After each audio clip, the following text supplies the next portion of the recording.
The top 3 questions you seem to be asked every day. So, a couple of them you've already asked. Mm-hmm. Where does the name of the old lady come from? People often ask if we can go into the vault. Mm-hmm. And as I've already said, unfortunately not. Even though it would be lovely to go and stroke the gold from time to time. Mm-hmm. What else do people ask? How many gold bars are in the vault? And the answer to that is just under 400,000. So you can do the math. That's quite a lot of gold. Mm.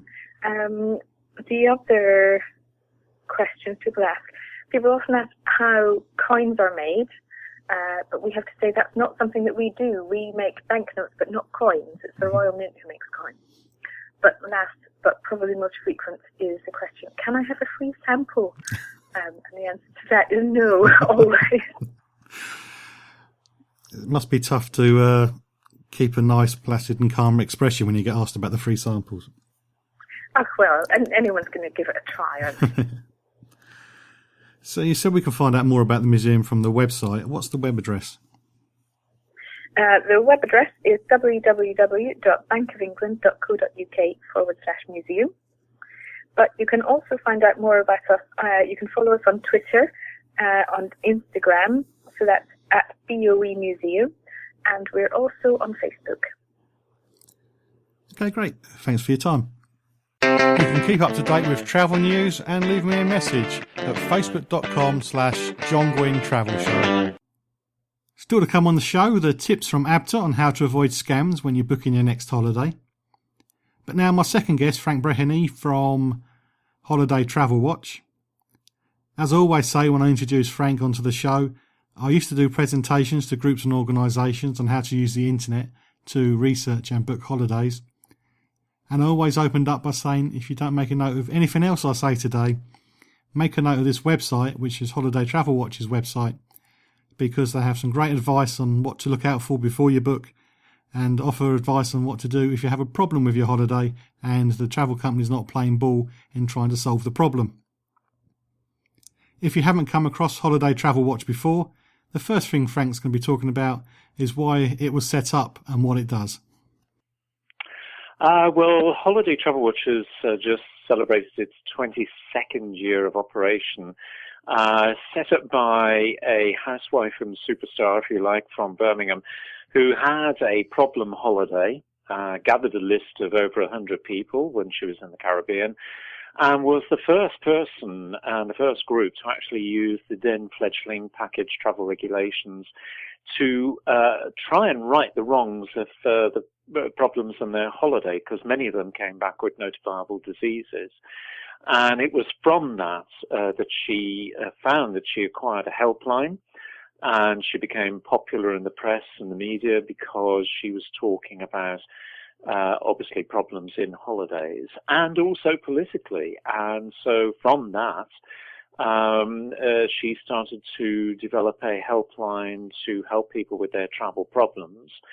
And back in 2003, we made a number of decisions to try and develop the organization to make it a far broader church and to attract a greater central or focus point, if you like, for holidaymakers to come to if they have problems. And, you know, the organization you see today is born out of those very humbling openings.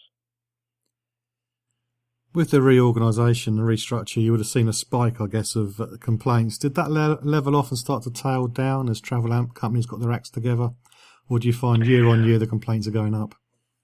I think it is a combination of a couple of things. I think more people start to understand their rights, their own consumer rights. They start to look for opportunities. Mostly, I have to say, a good chunk of over 90% of people are looking for self-resolution methods. So that would be one aspect of why complaints rise.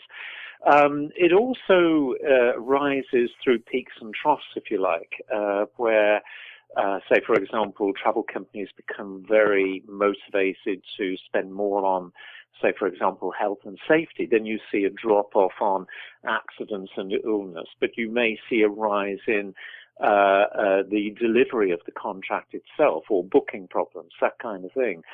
So it kind of fluctuates from year to year, but it also does depend on the way the travel company deals with complaints.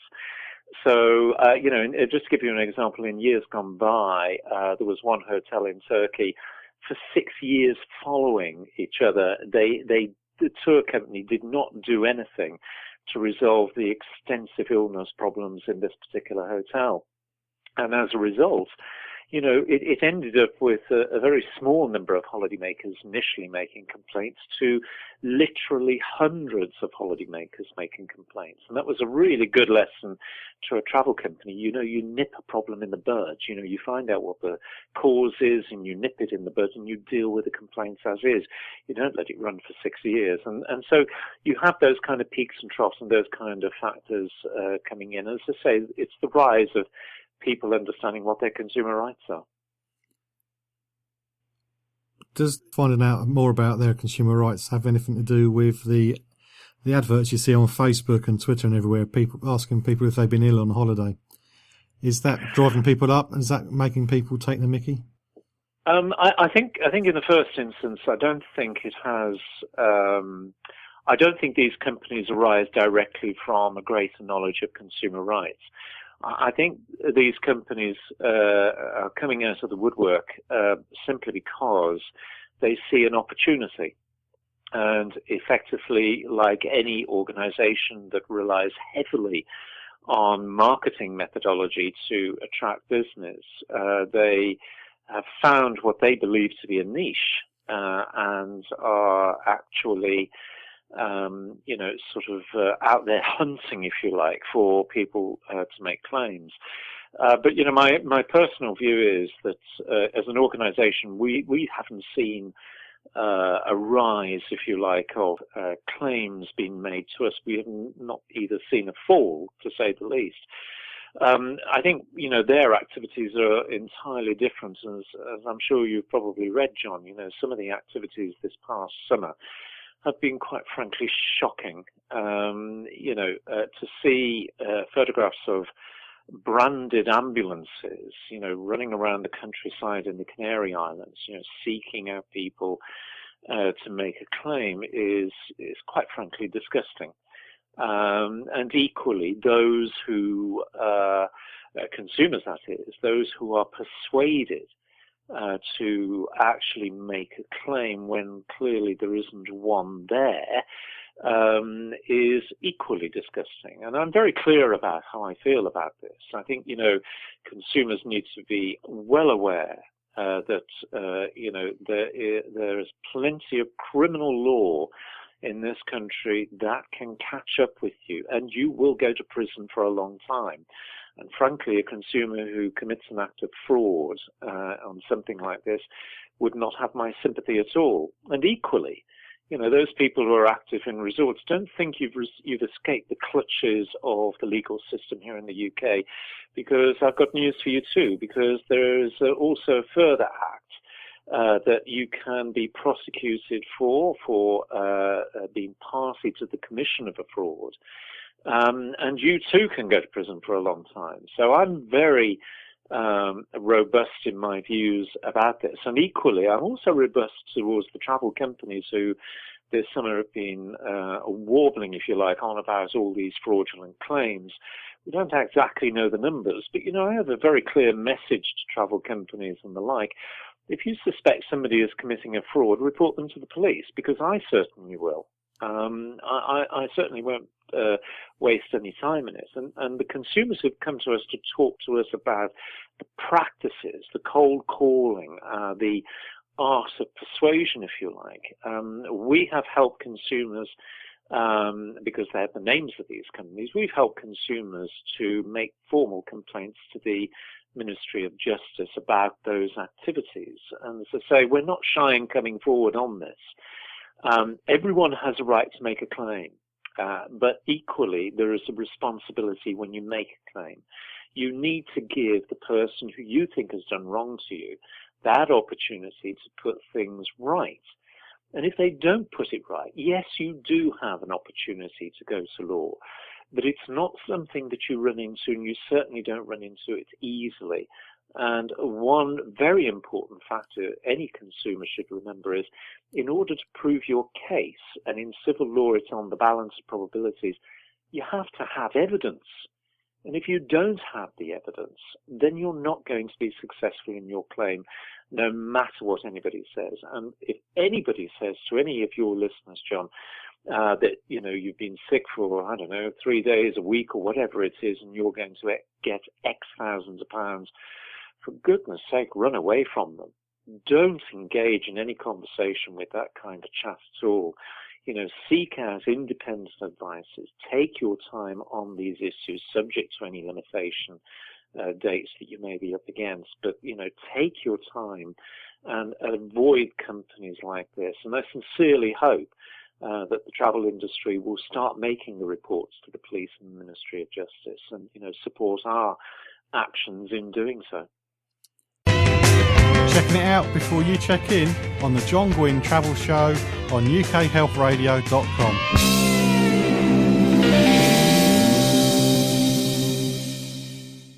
Before the break, Frank from Holiday Travel Watch was advising us to run away from any company that cold called us and sold their services as somebody who can help you make a claim about illness while you're away on holiday.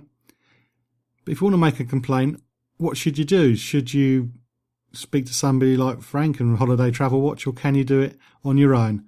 Frank's about to tell us the answer. Well, I'm very happy, you know, for people to come to us if that's what they want to do. But it is actually very simple to complain to the Ministry of Justice. If you just type in claims management Ministry of Justice into Google, you'll find the website that deals with the regulation and the licensing. And there's a section on the website there, the Ministry of Justice website, for consumers.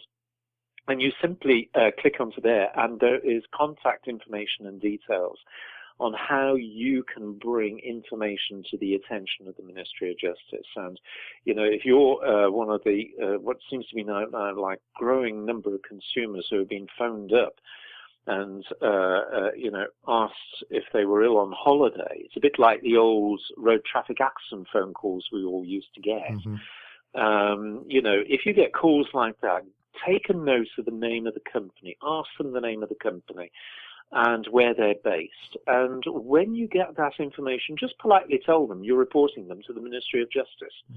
I know I certainly do, because I do get calls from companies like this myself. I'm no different to anybody else. But believe you me, I do offer the details of these errant companies. And I think if more people took this kind of robust action, you know, some of these companies might realize it's more than it's worth to engage in this activity. It's illegal. You know, cold calling is illegal. And, you know, those of us who, you know, sort of follow the law, you know, certainly don't engage in any of those kind of practices. But as I say, you know, you as a consumer can do it without any help from me, as I say, by going through the Ministry of Justice. Do you know if any action's been taken yet? Well, do you know, that's an interesting question, John, because that is a bit of a thorny subject, I think, at the moment. In fairness to the regulator, I think it's a question, first of all, of resourcing.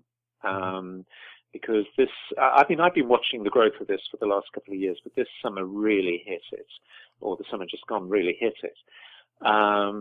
And I do understand the Ministry of Justice is working to take action against the information that they've been given. But I suspect, and I'm only reading between the lines, that they are struggling because of resourcing issues.